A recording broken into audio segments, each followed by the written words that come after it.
बिस्मिल्लाहिर्रहमानिर्रहीम। Titanic ship rake के दौरान रिसर्चर्स ने एक अजीब और गरीब चीज़ नोटिस की। समंदर के बॉटम पर शिप का अगला हिस्सा काफ़ी अच्छी कंडीशन में, जबकि पिछला हिस्सा इंतहाई बुरी कंडीशन में, और वो भी 2000 फीट दूर पड़ा था। बेशक 100 सालों तक समंदर के बॉटम में बड़े रहने पर लोहा और स्टील गल सड़ जाता है, लेकिन अगर ये दोनों एक ही शिप का हिस्सा थे और एक ही वक्त में डूबे थे, तो फिर अगले और पिछले हिस्से में इतना ज़्यादा फ़र्क क्यों? रिसर्चर्स का मानना है कि एक्सीडेंट वाली रात आइसबर्ग से टकराने के अलावा भी टाइटैनिक के साथ कुछ हुआ था, जिसने इसके पिछले हिस्से को ज़्यादा नुकसान पहुंचाया। पर सवाल है, आखिर क्यों?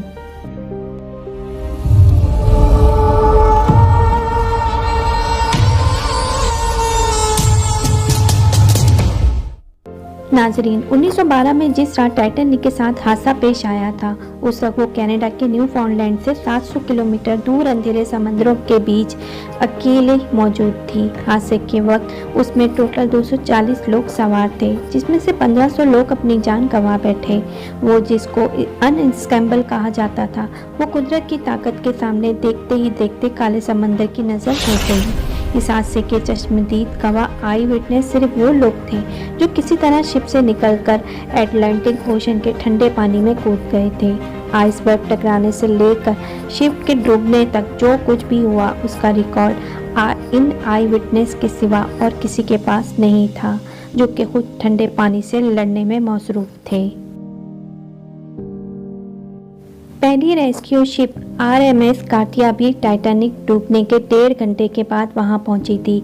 वो भी खुशकिस्मत थी कि उनको टाइटैनिक का इमरजेंसी मैसेज मिल गया, वरना जो लोग ठंडे पानी में ज़िंदगी और मौत की जंग लड़ रहे थे, उनकी जान भी नहीं बचती। और टाइटैनिक के हादसे के बारे में आज तक किसी को भी मालूम ना पड़ता।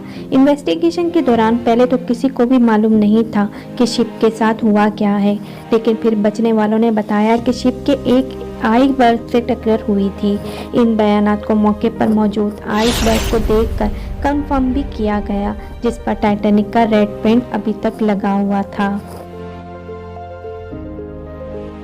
हादसे के बाद आई विटनेस और एविडेंस को देखते हुए इन्वेस्टिगेशन रिपोर्ट में बताया गया कि टाइटैनिक के राइट साइड पे आइसबर्ग ने 300 फीट बड़ा सुराख छोड़ दिया था, यानी टाइटैनिक की पूरी साइड का 1/3 हिस्सा फट गया।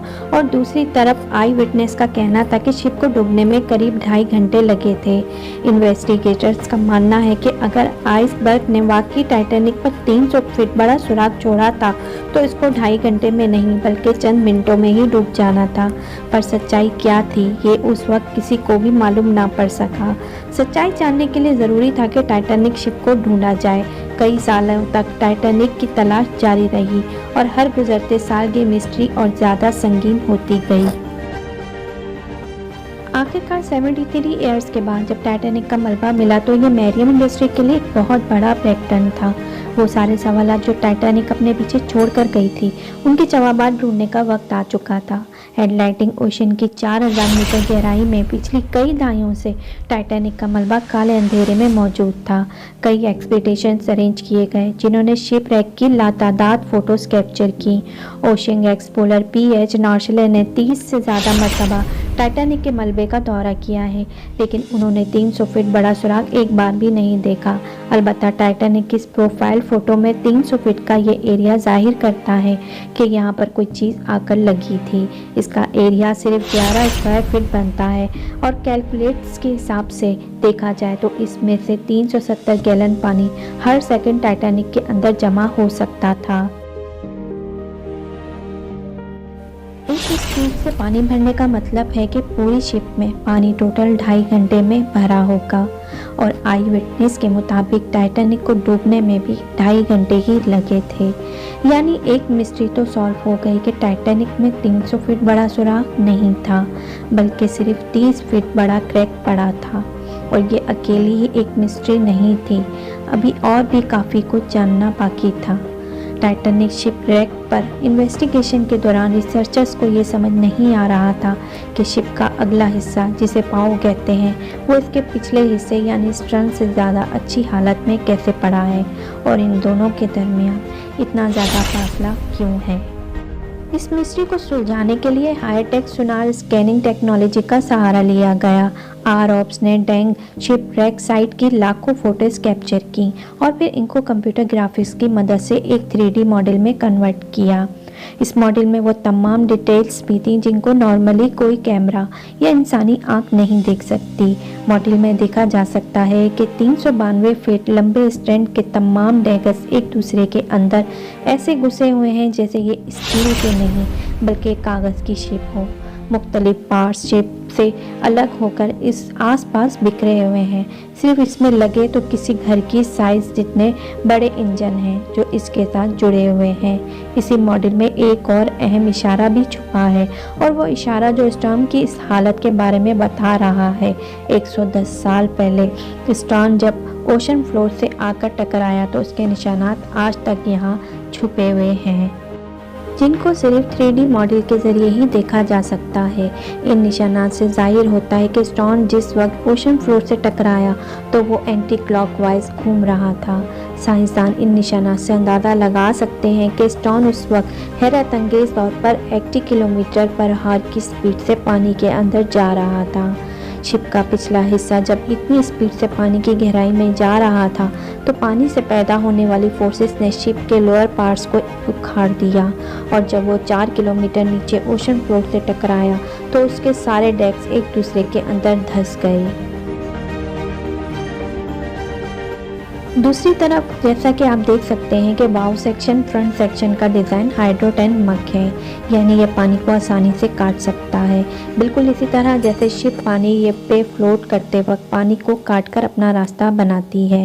यही वजह है कि बाउ सेक्शन स्टॉर्म के मुकाबले में ना ही रोटेट कर रहा था और ना ही पानी की फोर्सेस उस पर डायरेक्टली अटैक कर रही थी। आखिरकार 110 साल पहले होने वाले हादसे की एक और मिस्ट्री को भी सुलझा लिया। लेकिन एक और सवाल भी है जिसका जवाब ढूंढना बहुत ज़रूरी है, वो ये कि टाइटैनिक शिप 2 हिस्सों में किस वक्त अलग हुई। जैसा कि आपने जाना कि शिप के 2 हिस्सों में टूटने की खबर आई विटनेस ने दी थी। सालों से ये माना जा रहा है कि टाइटैनिक डूबने से पहले ही 2 हिस्सों में डिवाइड हो गई थी। ये खबर काफ़ी हद तक सच भी है, लेकिन ये पूरा सच नहीं। जब बाउ सेक्शन में पानी भर गया तो वो पानी के अंदर चला गया, जिसकी वजह से स्टर्न सेक्शन का पूरा वेट पिवोट पॉइंट यानी सेंटर पर पड़ रहा था। ये सेंटर पॉइंट इतना ज़्यादा वजन बर्दाश्त ना कर सका और टूटकर 2 हिस्सों में डिवाइड हो गया। पर सोनार स्कैनिंग से बनाया गया 3D मॉडल कुछ अलग ही कहानी बता रहा है। जी हाँ, देखा जाए तो टाइटैनिक के अंदर मौजूद साजो सामान दूर दूर तक ओशन फ्लोर पर बिखरा हुआ है। इसमें काफ़ी ग्रुप्स, बैग, बेंचेस और लोगों का पर्सनल सामान भी है। इसमें से 90% इन आइटम्स स्टॉर्म सेक्शन के हैं। टोटल 10,000 से भी ज़्यादा आइटम्स इस पूरे एरिया में फैले हुए हैं, जो करीब 3.2 स्क्वायर किलोमीटर का एरिया बनता है।